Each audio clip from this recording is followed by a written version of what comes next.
بہرحال خبر یہ ہے کہ ملکو کو تنبیہ کی گئی ہے کہ اب وہ دوبارہ قیدی نمبر 804 والا گانا نہیں گائیں گے. ٹھیک ہے, اگر یہ جھوٹ ہے تو ملکو کو کسی کانسرٹ پہ مدعو کر کے یہ دیکھ لیں. سو انہوں نے چیلنج کیا تھا کہ جی ملکو جو ہے وہ قیدی نمبر 804 والا گانا خبردار جگہ گایا. اچھا, میں نے اس وقت بھی بات کی تھی کہ قیدی نمبر 804 کا ایکچولی کوئی گانا ہے ہی نہیں. قیدی نمبر 804 کا صرف ایک سٹینزا ہے, اصل گانا جو ہے نقدہ کوکا ہے. جا کے یوٹیوب پہ سرچ کر لیجئے, سامنے پڑا ہوا ہے. تو ان صاحب کو بھی شاید نہیں پتا تھا کہ ایکچولی کوئی گانا ہے ہی نہیں, گانا کچھ اور ہے.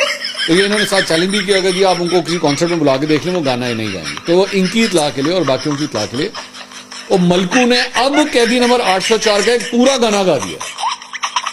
اب اس نے پورا ہی ایک گانا گا دیا ہے اور وہ یوٹیوب کے اوپر انہی کے اپنے پیج کے اوپر بھی پڑا ہوا ہے. تو جن کو یہ لگ رہا تھا کہ جناب ہون جڑا ہے نا انہیں گانا بھی نہیں گانا, تو انہیں ہن پورا ہی گانا گاتا ہے. اور وہ بلکہ اس کے میں تھوڑے سے وہ جو اس کی لائنز ہیں وہ میں پڑھ کے آپ کو سنا دیتا ہوں. یہ جو نیا گانا اب اس نے ریلیز کیا ہے اور اس کا نام اس نے رکھا ہے نقدہ کوکا 2.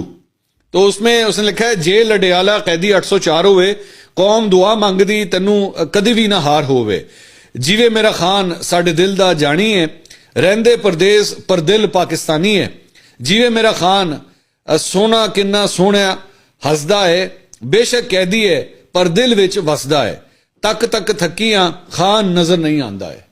تو یہ پورا کا پورا گانا جو ہے وہ عمران خان صاحب کے لے گیا. تو وہ یہ جو ایک مارکیٹ میں ایک یہ کنسپیریسی تھیوری پھینک دی گئی تھی, ہون گا کے دکھا, ہون گا کے دکھا, تو انہوں نے گا کے